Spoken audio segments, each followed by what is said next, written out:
What's up mga idol? Big Magnolia trade, approved na ng PBA. Pero bago mo sana ipagpatuloy ang panonood mo, ay huwag mong kalimutan na mag-subscribe bilang suporta sa aking YouTube channel. Maraming salamat idol.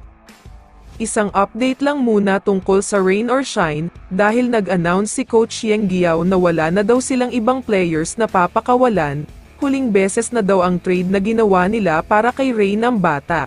Gusto nga daw nilang gamitin ang first round pick at second round pick na nakuha nila mula sa Blackwater Bossing, at asahan daw nating lahat na mas papalakasin pa nila ng husto ang lineup nila kapag nakakuha sila ng magaling na player next draft.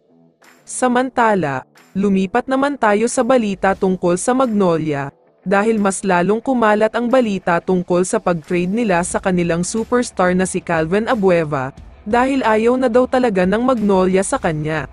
May mga reports din na nagsasabi na ayaw na daw niya sa team niya dahil hindi na rin daw siya masaya. Gusto na nga daw niya lumipat sa ibang team, yung team na walang pressure at hindi naninisi sa tuwing natatalo. Ang involved sa trade na ito ay si Arvin Tolentino, dahil isang shooter daw ang kailangan makuha ng Magnolia. Alam naman nating lahat kung gaano kagaling ang player na ito, at sobrang laki talaga ng improvement niya.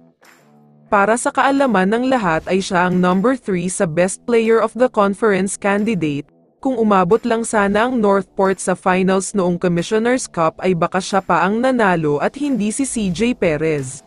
Kaya naman ayon sa source, nag-send na daw ng trade agreement ang Magnolia sa Northport, at agree na daw ang dalawang kampo sa mabigat na trade na ito. Ang trade proposal nga ay para sa one-on-one swap na mangyayari. Dagdag pa ng source ay ipinadala na daw sa PBA office ang trade proposal na ito. Pero ang problema ay hindi daw aaprubahan ng PBA ito kung one-on-one trade lang daw ang mangyayari, dahil medyo malulugi daw ang Magnolia dito. Approved lang daw sa PBA ang trade kung may ibibigay pang iba ang Magnolia. Kung ako naman ang tatanungin, tama lang talaga ang sinabi ng PBA na hindi patas ang trade na ito, dahil hindi hamak na mas magaling si Arvin Tolentino kumpara kay Calvin Abueva, at wag din natin kakalimutan na rising superstar siya.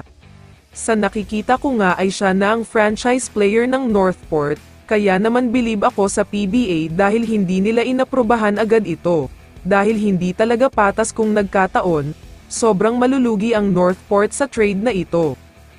Kaya naman kung ikaw ang tatanungin idol, ano ang masasabi mo sa trade na ito?